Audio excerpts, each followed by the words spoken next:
start us out. Hey, home group leaders and potential host homes and everybody who's watching this video. We are so excited to bring this information to you. If you're watching this video, it's because you have shown some interest in leading a home group or hosting a home group.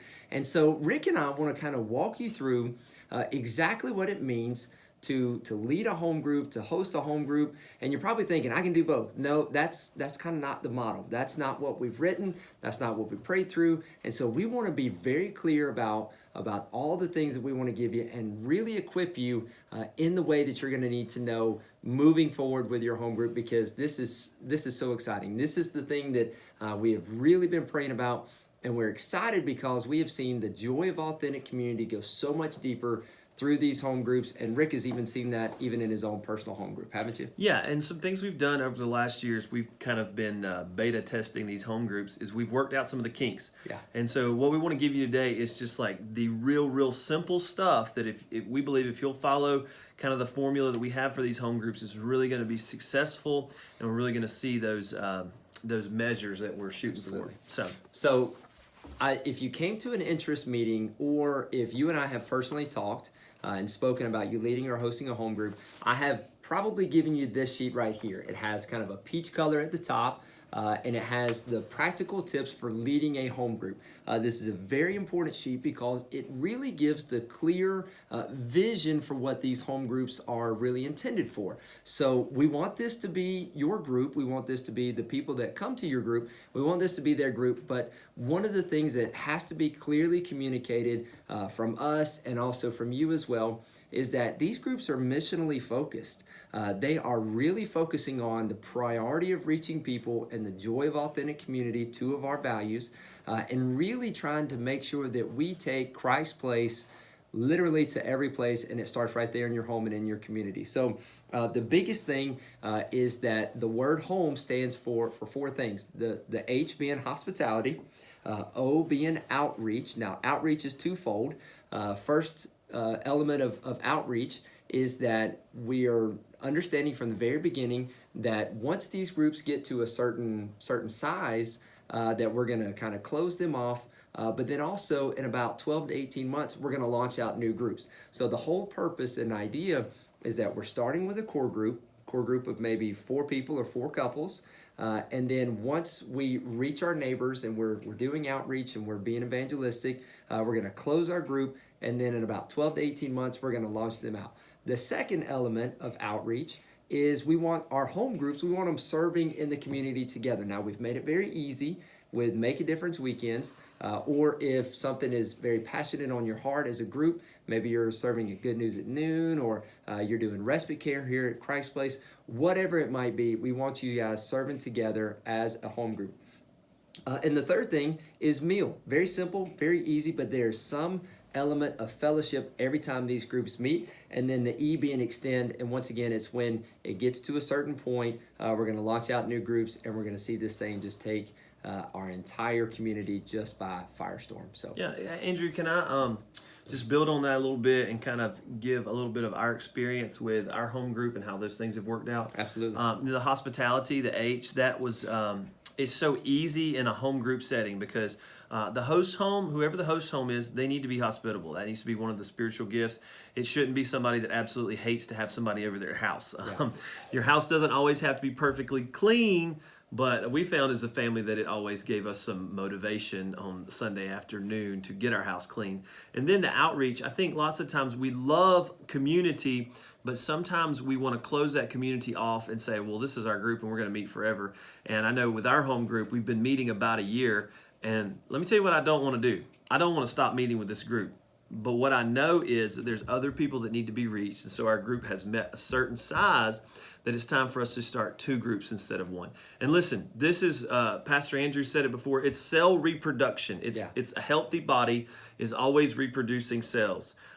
We become cancerous when we just keep growing and growing and growing to the point that we never reproduce. So from the very outset, from what I heard Andrew saying, that O is that we have the mindset of reproducing. So once your house gets full, and that might look different for different size houses, for us it's about 16 adults when it's full, then we stop inviting new people. And for a year to 18 months, We're building relationships with those people with the mindset of at the right time, we're starting 2 groups. And so that's what we've done. Pastor Grady was our facilitator, and I was the host home. He now is starting a new group in his neighborhood, and I'm continuing the group that we're doing, and we're inviting new people. So that's been super awesome. And then the meal, one thing that's been helpful for us with the meal is the ladies. They're better at that than us. And so every week they're texting, hey, it's taco night. We provide the meat. And then it's really easy for other people to just bring some little things. So it's not, so all the pressure doesn't fall on the host home. Absolutely. And then the E with Extend, that's part of what we just talking about how we are starting these new groups and we're extending the ministry. So we've seen it happen in a real practical way. Yeah. And it's a very easy model, but we just really want you guys to kind of follow this model and don't plan on, hey, for the next 16 years, this is going to be our group. Certainly. Think about others. Absolutely. And you're probably asking yourself, okay, what do we learn? What are we studying every week, week over week? That is the sermon-based small groups that we send out. We're going to commit to getting those out every Sunday afternoon for those that meet on Sunday evening. And there's been some questions around what exactly does that mean? Are we studying the week prior, the week of? Well, this is what it looks like for us. So we meet on Sunday nights. Which means that the Sunday morning sermon is the Sunday night lesson that we're discussing that evening. So they're very discussion based. We don't want this to be a lecturer and those sitting there and never having the opportunity to give feedback. Instead, we want these to be very conversational in nature and really trying to get to that big idea at the end. So that way everybody walks. So you don't have to re-preach pastor's sermon? We don't want you re-preaching pastor's sermon. We want this to be discussion, and we want this to be very communal in nature. Very, very simple, very easy. Now, there have been some questions about, can we do other things as well in addition to this? The answer to that would be yes. We just need to know what it is, make sure that it gets approved from us. So just let us know. Let us know what you're doing, and we want to make sure that we keep them, kind of consistent, very consistent. So. Yeah, we don't want you teaching heresy, basically. Absolutely. And so just let us know if there's a study, say, hey, our group's really struggling with parenting right now. We want to take about a 5-week break and go through a parenting study. Hey, that's great. We understand that. Sure. But generally speaking, we want all the home groups doing the sermon-based small group. And what that does, I know Andrew's mentioned this in our interest meeting before, it makes your people listen better on Sunday. They start taking notes, and they open up those notebooks on Sunday night or whenever your home group is, and they are ready to discuss what the Lord's doing. And every single week on those home group guides, we give homework, like really specific things. One simple takeaway that you can do every week as a family or as a group. So they're very simple, discussion-based. It's not something you have to study a lot for. You just have to ask the questions and let people talk. And it's amazing what God does when you just let people talk. And it also, one of the reasons why we like the sermon-based so much is because it makes it more sticky as well.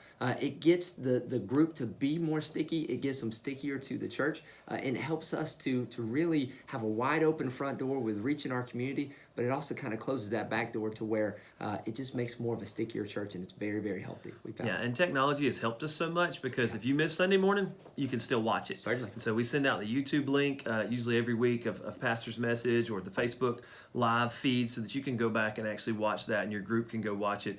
So we've really found that it's helped us go deeper into the Word as we study into what Pastor Jeff has been teaching or whoever the preacher is that week. So the whole purpose of these home groups is that you kind of start with a core group from Christ Place, preferably those that aren't already plugged into a small group, like a Bible fellowship, Sunday morning group, something in that nature. But you kind of start with those core group of people. Now, the whole purpose is when you start with your 4 people or 4 couples, that eventually you're going to invite, every couple is going to reach a new neighbor and bring in a new couple. So the very first question I always get is it okay that a non-church member is part of our home group? And the answer to that is, that's the purpose of it. That's what we want them to do. So that's exciting.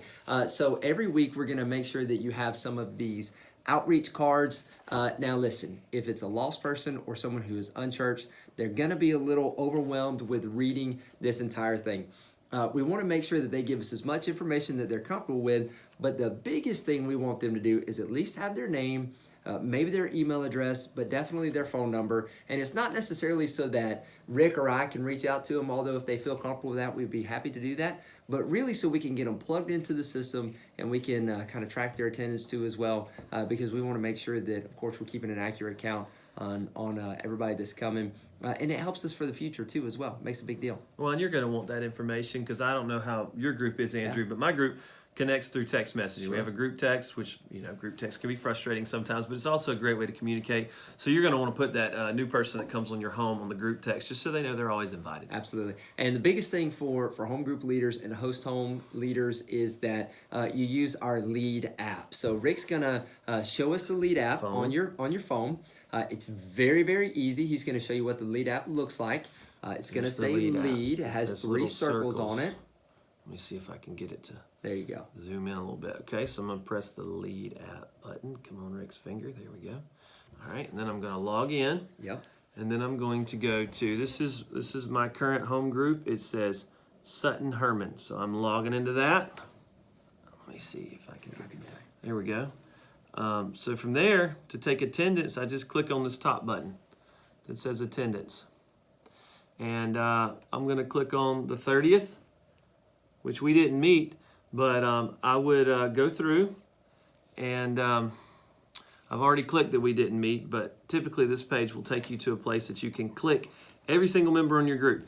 And then you just press submit, and it's really that simple, and it gives the information to Andrew and Samantha so we can keep track of how the small groups are doing and know how we can help you better. And the biggest way for us to help you, you can always text me. If you're a home group leader or a host home leader, you probably already have my information. But if you have any issues with the app or with getting logged in, or if you have a question about, hey, this happened, you can always email me. It's very easy. My email is groups, with an S, groups@christplace.com.